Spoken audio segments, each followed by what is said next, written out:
അടുത്തത് മൂന്നാമത്തെ ചോദ്യം ഇതാ.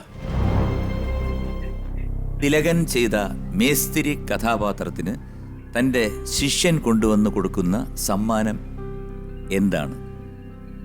A Rado watch, B cigarette pack, C gold chain. കള്ളുകുപ്പി ഇല്ലല്ലേ ഓപ്ഷനില്? ഇല്ല. തിലകന് കൊടുക്കാനൊന്നും സാധ്യത ഇതിനകത്തുള്ളതാണ്. മാഡം സഹായിച്ചേ പറ്റൂ. ഹെൽപ്പ് വേണോ? വേണം വേണം വേണം. ആ ഒന്നുകൂടെ വായിച്ചേ, ഒന്നുകൂടെ. Rado watch, cigarette. അപ്പൊ റാഡോ വാച്ച്, റാഡോ വാച്ച്.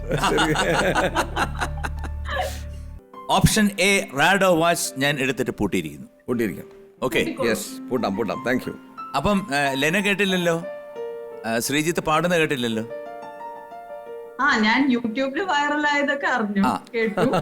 ഇന്നിവിടെ പാടിയതൊന്നും കേട്ടിട്ടില്ല. അപ്പൊ എന്തായാലും ഒരു 4 വരി ആനന്ദ ഭൈരവി രാഗം, ഒരു ശക്കലം.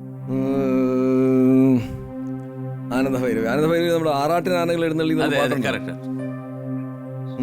ആറാട്ടിനാനകൾ എഴുന്നള്ളി ആഹ്ലാദ സമുദ്രം തിരതല്ലി ആറാട്ടിനാനകൾ എഴുന്നള്ളി. ആള് ഒരു ജഗജില്ലാടിയാണ് കേട്ടോ, നമ്മൾ വിചാരിക്കുന്ന പോലല്ലേ ലെന. എ റാഡോ വാച്ചാണ് ഉത്തരം നൽകിയിരിക്കുന്നത്. കറക്റ്റ്. ഉത്തരം ശരിയാണ്. കൺഗ്രാജുലേഷൻ. ഈ ഉത്തരം മുഴുവൻ അങ്ങോട്ട് തന്നു. ഇത് അങ്ങോട്ട് കൊടുക്കേണ്ടി വരുമോ? അതൊന്നും വേണ്ട, വേണ്ട അല്ലേ? എനിക്ക് നമുക്ക് സ്നേഹം മാത്രം മതി. അല്ല, ഞാൻ വിചാരിച്ചു ഇതിന്റെ കാശ് അങ്ങോട്ട് തരണമെന്ന്. വേണ്ട വേണ്ട, നമ്മള് സ്പിരിറ്റിലെ പോലീസ് വേഷത്തിന്റെ ആ ഡെഡിക്കേഷനില് സഹായിക്കുക. അത് ശരിയാണ്, കേരള പോലീസിന്റെ ഭാഗമാണ്. അതെ, പാർട്ട് ഓഫ് IPS. ഒരു പ്രശ്നമില്ല. ഭയങ്കര അഭിമാനമാണ് ആ കാര്യത്തില്. സവാരി ഗിരിഗിരിയിൽ last question, the fourth question ഇതാ. ഒരു പാട്ടാണ്. മരണമെത്തുന്ന നേരത്തു നീ എന്റെ അരികിൽ ഇത്തിരി നേരം ഇരിക്കണേ. കേട്ടിട്ടില്ലേ? കേട്ടിട്ടുണ്ട് എന്ന് പറഞ്ഞു. ഇത് ആലപിച്ചിരിക്കുന്നത് ആരാണ്? ഉണ്ണിമേനോൻ. അല്ല, ആദ്യമായിട്ടാണ്, അതായത് ഇത്ര എന്താണ് കൃത്യമായിട്ട് ഉത്തരം നമ്മൾ ഓപ്ഷൻ ഇല്ലാതെ പറയുന്ന ഒരു പാട്ടിന്റെ കാര്യമല്ലേ? ആ. A Yesudas, B Vijay Yesudas, C Unni Menon. Vijayadas വേറെ പാട്ട് പാടിയിട്ടുണ്ടല്ലേ? അതുണ്ട്. ഇത് ഉണ്ണിമേനോൻ. സി ഉണ്ണിമേനോനെ ഞാൻ എടുത്തിട്ട് പൂട്ടുകയാണ്. പൂട്ടിക്കോളൂ, ധൈര്യമായിട്ട് പൂട്ടാം. ഓക്കെ. ഉണ്ണിമേനോൻ ഓൾറെഡി പറയുന്നു, ഞാൻ പാടിയ പാട്ടാണ്. ശ്രീജിത്തിന് ഒരു കൺഗ്രാജുലേഷൻസ് കൊടുക്കാൻ. So congratulations, your answer is correct. അപ്പൊ ലെന കണ്ടിന്യൂ ചെയ്തോളൂ. ഞങ്ങൾ വേറൊരു സെക്ടറിൽ കയറുകയാണ്. രാജമാണിക്യം എന്നുള്ള സെക്ടറാണ്. അതിൽ ഒരു ചോദ്യം, നോ ആൻസേഴ്സ്, നോ ഹെൽപ്പ്. പിന്നെ ഇന്ന് 50ാമത്തെ എപ്പിസോഡ് ആഘോഷവേളയായതുകൊണ്ട് നാണം കെടുക്കരുത്.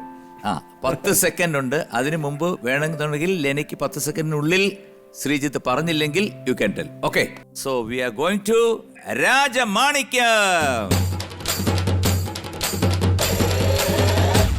രഘുനന്ദൻ ഈ സിനിമയിൽ ചെയ്യുന്ന TV പ്രോഗ്രാമിന്റെ പേര് എന്താണ്? Show the spirit. Your time starts now. Show the spirit. അത് എല്ലാവർക്കും അറിയാം. അതൊരു നല്ല ചോദ്യം പോയി. അത് ഞങ്ങൾക്കറിയാം. നമ്മുടെ മണിയൻ പോലും അറിയില്ല. അഭിമാനം തോന്നുന്നു. സ്പിരിറ്റ് എന്ന ആ സിനിമയുടെ ഭാഗമായ എനിക്കൊക്കെ സാറിനെ പോലെ ഒരു വളരെ ബിസി ആയിട്ടുള്ള ഒരു വ്യക്തി സിനിമയുടെ ഇത്രയും ഡീറ്റെയിൽസ് ഇത്ര ക്ലിയർ ആയിട്ട് ഇപ്പോഴും ഓർത്തിരിക്കുന്നത്. ആ സിനിമ ഞങ്ങൾ നല്ലോണം കണ്ടിട്ടുണ്ട്. സാറിന്റെയും ലാലേട്ടന്റെയും എല്ലാവരുടെയും ഒരു വലിയൊരു വിജയം തന്നെയാണ് ഞങ്ങൾക്കത്. അല്ല, and your role was stupendous. You did well. എനിക്ക് എന്റെ ലൈഫും എന്റെ കരിയറും മാറ്റിമറിച്ച ഒരു റോളാണ് സുപ്രിയ രാഘവൻ എന്ന ക്യാരക്ടർ സ്പിരിറ്റില്. ഞങ്ങളുടെ ഒരുപാട് ഓഫീസേഴ്സിന് എൻ്റെ ഒരുപാട് ക്യാരക്ടേഴ്സ് അതിനകത്ത് കാണാം.